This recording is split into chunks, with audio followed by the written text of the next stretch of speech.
Now, a fallacy, a deceptive, misleading, or false notion or belief. A misleading or unsound argument. Deceptive, misleading, or false nature. Deception. So David probably, this is what I'm gathering, thought, let me satisfy my desires, and nothing would come from it. But a pregnancy came from it. And also from that, a dead child. And from that, a dead husband. But the deception of, let me satisfy myself, and there are no consequences, caused a problem. Okay? Always. So I ask you today, what fallacies do you govern yourself by? That's a true question that I'm posing to each and every one of you today, along with myself. Because we all have our salvation to work out. It's not done. We never arrive in our Christian walk. We all have something deeper. Every time you get to one level, there's a new one, okay? So we have to ask ourselves, what fallacy are we governing ourselves by? Well, one of the biggest ones that I have a problem with today in the church is, we're just human, we're going to sin. I have a serious problem with that, because I don't know where that is written in the Word.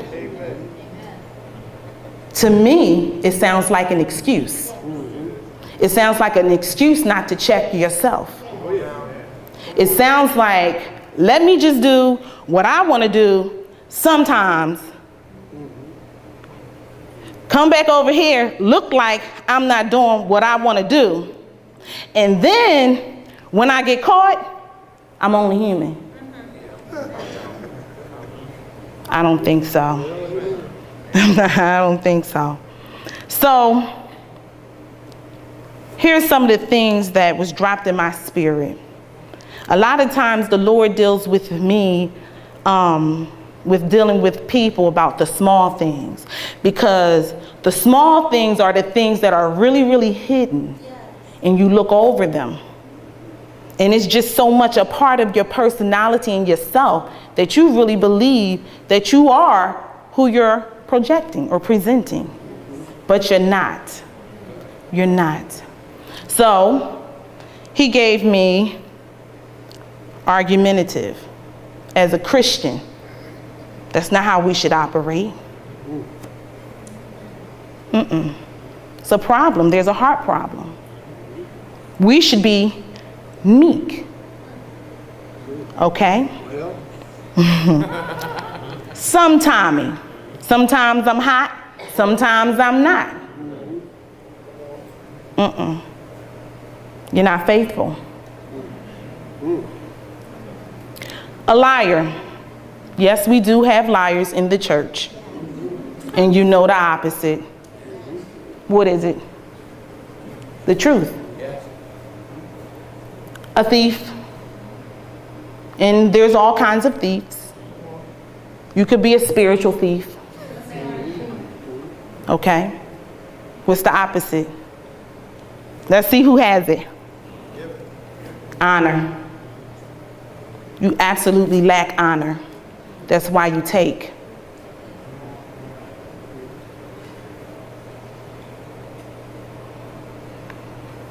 Adulterer. Faithful. Where is it? Unkind.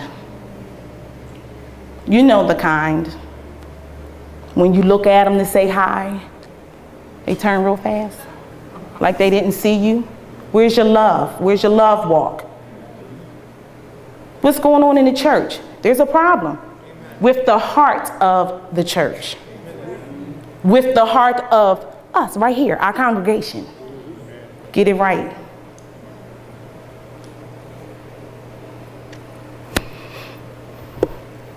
Unfriendly. What happened to your kindness? What happened? Cold-hearted, totally lacking joy.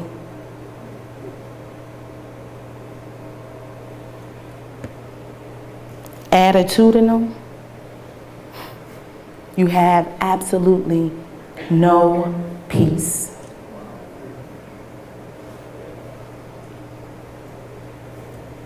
This is not how you should present yourself as a Christian. Don't come into the church with that attitude that should be left in the street. This is the house of the Lord. Respect it. Don't come in here with your fallacies and think those of us who actually allow the Holy Spirit to govern our lives by it, because we don't. We see you, and the Lord sees you, and that's who you should be very, very afraid of. So I ask you again, I beg of you, get your heart together. That's what the Lord is after. He's after those fallacies that deceive us into thinking that it's okay to operate in foulness against Christ, because that's foul.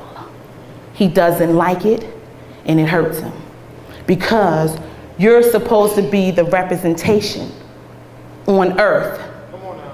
And you can't tell me that Jesus would walk in the room and look at you and then look away without saying hello.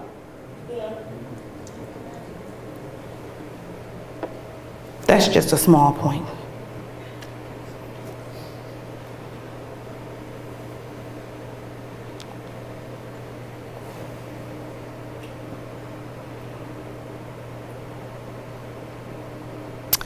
I mentioned the word foulness. Foulness is a state of being foul, disgustingly loathsome, filthy or dirty, clogged or obstructed, a violation of the rules, defile, to become entangled or caught up, dishonor, disgrace, grossly offensive to the senses. Now, when I got to grossly offensive to the senses, the Holy Spirit said, put spirit. Grossly offensive to the spirit. Grossly offensive to the spirit of the living Christ. Grossly offensive to Abba, our Father. So when you're not walking in your Christ walk, and you're doing these little things, so you had a bad day, you woke up this morning, and you come around people with a nasty attitude, you're being grossly offensive to God, to our Father. And I know you don't think about it on that level, but that's the problem. You need to think about it on that level. Because if you can't get it at that level, you can't get to the next one. That's why you're stuck.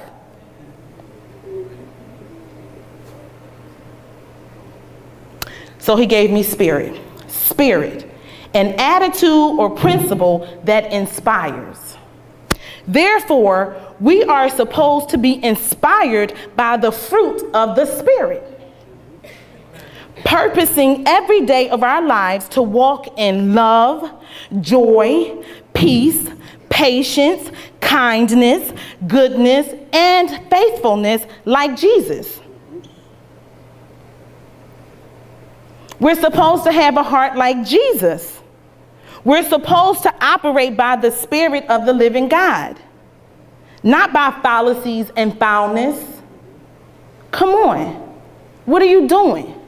And then you wonder why nobody wants to come to church with you. Then you wonder why you're not the light, why you're not the salt of the earth, even though you proclaim it. You lack in the action of it.